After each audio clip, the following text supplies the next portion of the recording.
ज्या प्रकारचा जल्लोष महाराष्ट्रामध्ये व्हायला पाहिजे होता त्या प्रकारचा जल्लोष महाराष्ट्रामध्ये नव्हता. हे कसलं द्योतक आहे?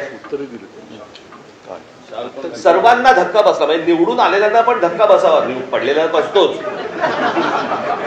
पण निवडून आलेल्यांना पण धक्का बसावा ही कोणती निवडणूक आहे?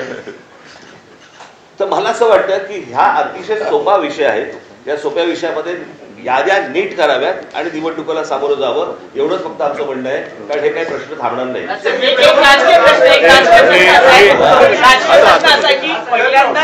निवडणूक आयोगाच्या निमित्तानं तुम्ही महाविकास आघाडी बरोबर दिसता आहात, तर मला असं वाटतं मी 2017ला पण दिसलो होतो.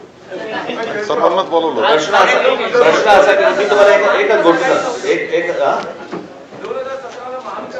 ते असेल किंवा नसेल तो विषय नाहीये. प्रश्न असा आहे की या सगळ्या याच्यामध्ये एक गोष्ट लक्षात घ्या, आता निवडणूक होणार कशी होणार हे महत्वाचं आहे. कोणाबरोबर होणार हा आत्ताचा विषयच नाही.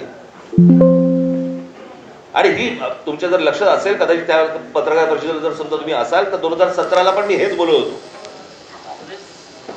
तेव्हा पण होती तेव्हा पण होती खरं तर याच्यामध्ये त्यावेळेला अजित पवार पण होते. त्यावेळेला यायला पाहिजे होता आणि त्यावेळेला ते तावाने बोलत पण होते.